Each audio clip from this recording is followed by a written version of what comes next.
Hello friends, welcome to Nafsheer kitchen. పిల్లలకి ఎంతో ఇష్టమైన పానీపూరి అండి. చాలా సింపుల్గా ఇంట్లోనే ఈజీగా మనం దీన్ని రెడీ చేసేయవచ్చు. బయటికి వెళ్ళకుండా హాయిగా ఇంట్లోనే చేసుకొని ఎంజాయ్ చేయొచ్చండి. ఎంత బాగుంటుంది. ఎలా తయారు చేయాలో చూద్దాం. ముందుగా నేనైతే శుభ్రంగా కడిగిన ఒక గుప్పెడంతా కొత్తిమీర అయితే తీసుకున్నానండి మిక్సీ జార్లో. అలాగే ఒక పెద్ద సైజు పచ్చిమిర్చి కూడా తీసుకున్నాను. చిన్న నిమ్మకాయ సైజ్ అంతా చింతపండు అయితే నానబెట్టేసి ఆ నీళ్ళని కూడా ఇందులో వేసేసి మెత్తగా మిక్సీ పట్టేసేయాలండి. ఈ విధంగా మిక్సీ పెట్టేస్తే సరిపోతుంది. ఒక పెద్ద సైజు బౌల్లో ఇది తీసుకోవాలి. ఇందులో వేసేసేయాలండి.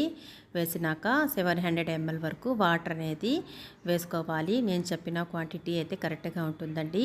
అలాగే 1 టీ స్పూన్ వరకు సాల్ట్, అలాగే 1 టీ స్పూన్ వరకు చాట్ మసాలా, అలాగే 1 టీ స్పూన్ వరకు వేయించిన జీలకర్ర పొడి వేసేసి అంతా బాగా కలిసే విధంగా ఒకసారి కలిపి పక్కన పెట్టేసేయాలండి. వాటర్ అనేది రెడీ అయిపోయిందన్నమాట. పానీపూరిలోకి వాటర్ అనేది ఇదే అన్నమాట. ఓకే అండి. ఇది తర్వాత పక్కన పెట్టేసినాక నెక్స్ట్ ప్రాసెస్ అంటే ఒక బౌల్ తీసేసుకొని పానీపూరి అయితే నేను తీసుకుంటున్నానండి. 25 వరకు 1 స్పూన్ వరకు ఆయిల్ అనేది ఇందులో వేసేసి పానీపూరి ప్లేట్స్కి అంతా అప్లై చేయాలండి. చేత్తో ఈ విధంగా చేస్తే అప్లై అయిపోతుంది. నేనైతే ఎయిర్ ఫ్రైయర్లో చేస్తున్నాను, అందుకని ఈ మెథడ్లో చేస్తున్నాను. మీకు కనుక ఆయిల్లో ఫ్రై చేస్తే కూడా ఈజీగా అయిపోతుందండి. చాలా అంటే చాలా సింపుల్గా చేసేయవచ్చు. ఒక్కొక్కటి వీడియోలో చూపిన విధంగా మనం దీన్ని సెట్ చేసేసుకోవాలండి.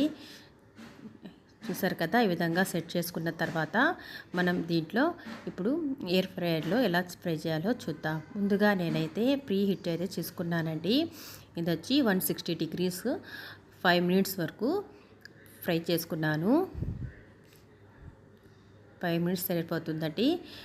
కానీ అన్నీ పెట్టినవన్నీ పొంగవండి. కొన్ని పోతాయి, కొన్ని పొంగుతాయి. అలా అని పొంగినట్వి తీసేసి మరొకసారి ఇలా ఫ్రై చేసేసుకోవాలి. చూసారు కదా, ఇంత సైజ్ అయితే ఇంత పెద్దది ఉందో. మనకు ఆయిల్లో ఫ్రై చేస్తే ఇంత పెద్దది అవ్వదండి. టేస్ట్ కూడా అదిరిపోతుంది. పానీపూరి సైజు టేస్ట్ సూపర్ అంటే సూపర్గా ఉంది కదా. ఇప్పుడు నేను దీన్ని హోల్ చేసేసి ముందుగా పొటాటో అలాగే బఠానీని ఉడికించి మ్యాష్ చేసి పెట్టుకున్నాను. దాంట్లో సాల్ట్, కొంచెం పెప్పర్, అలాగే చాట్ మసాలా వేసి మ్యాష్ చేసి పెట్టుకున్నానండి పొటాటోస్లో. తర్వాత కొద్దిగా ఆనియన్స్ అనేది ఇందులో వేసేసి అన్నిటికీ ఫిల్ చేసేసుకొని పక్కన పెట్టేసుకోవాలి ఫ్రెండ్స్. తర్వాత నీళ్ళు అనేది మనం సర్వ్ చేసుకుంటే సరిపోతుంది.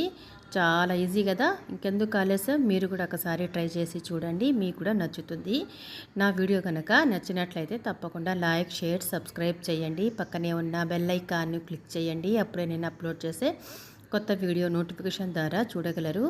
చూసారు కదా, ఈ విధంగా ఫిల్ అయిన దాని తర్వాత మనము ఇప్పుడు పానీని ఈ విధంగా ముంచేసి